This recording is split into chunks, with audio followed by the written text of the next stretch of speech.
Hello, fellow classmates. My name is Damian Crenshaw, and I will be getting into my speech about cultural intelligence. Before I get into my speech, I just want to ask you guys a question. Have you ever been inside a situation and you feel like you did everything correctly?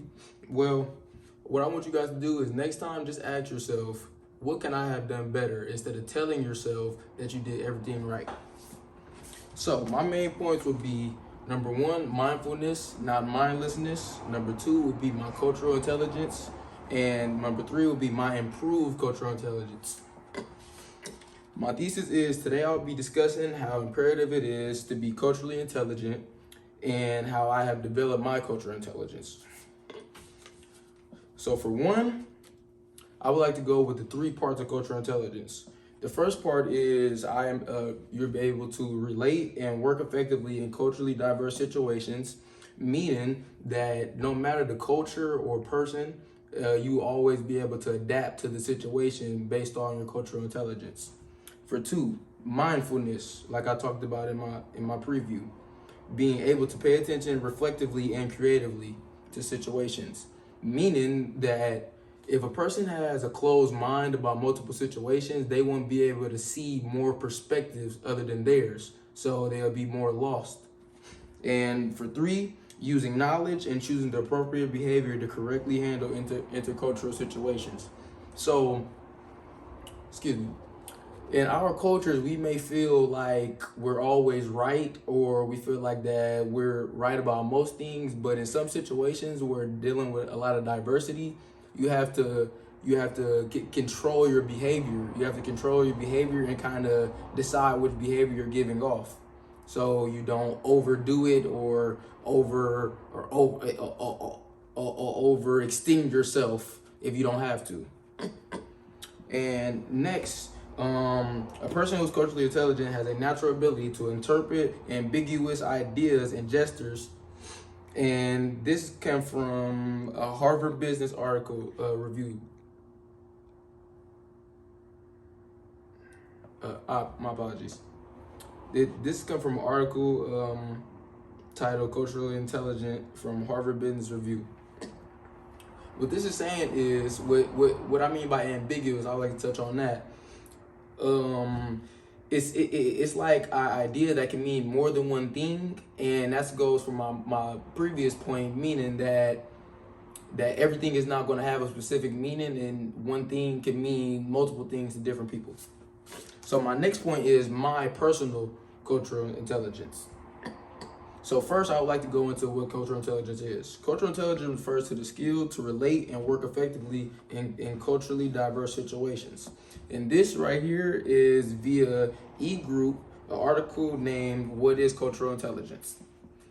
And I agree with this statement, because if you can work effectively through someone that's not a part of your culture, it can open up more doors inside your life, because you're always going to deal with more people than that's not your culture, you know.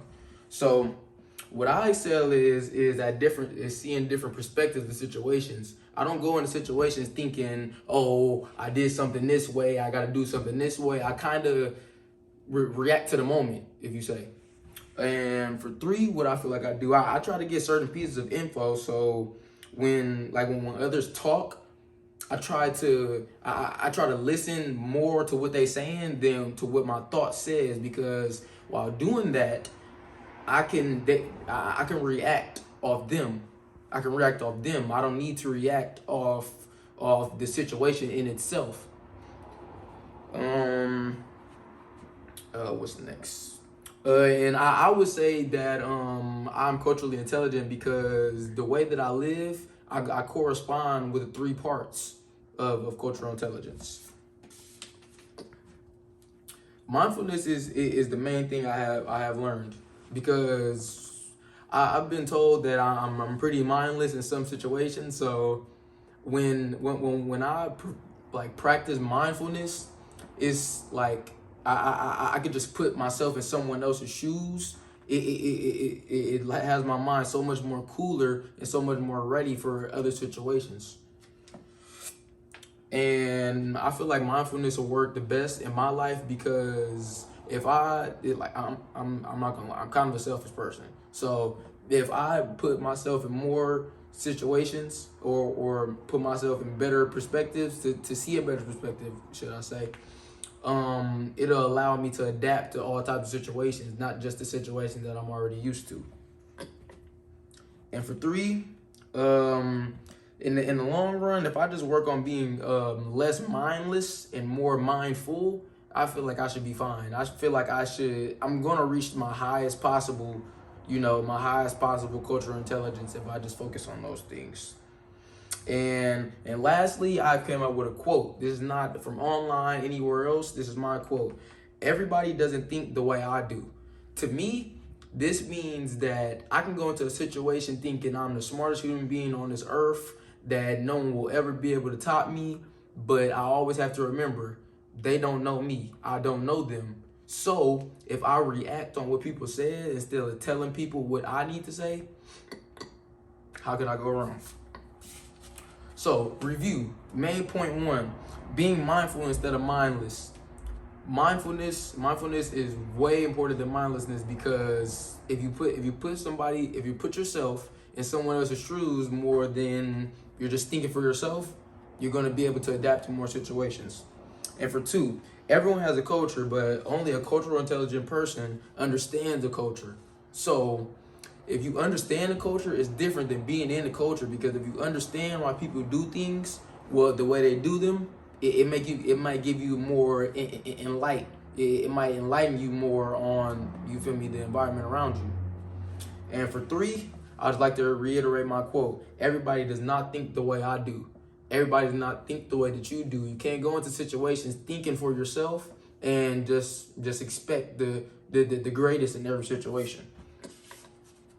And to restate my thesis, understanding cultures and understanding the environment around you is a result of high cultural intelligence.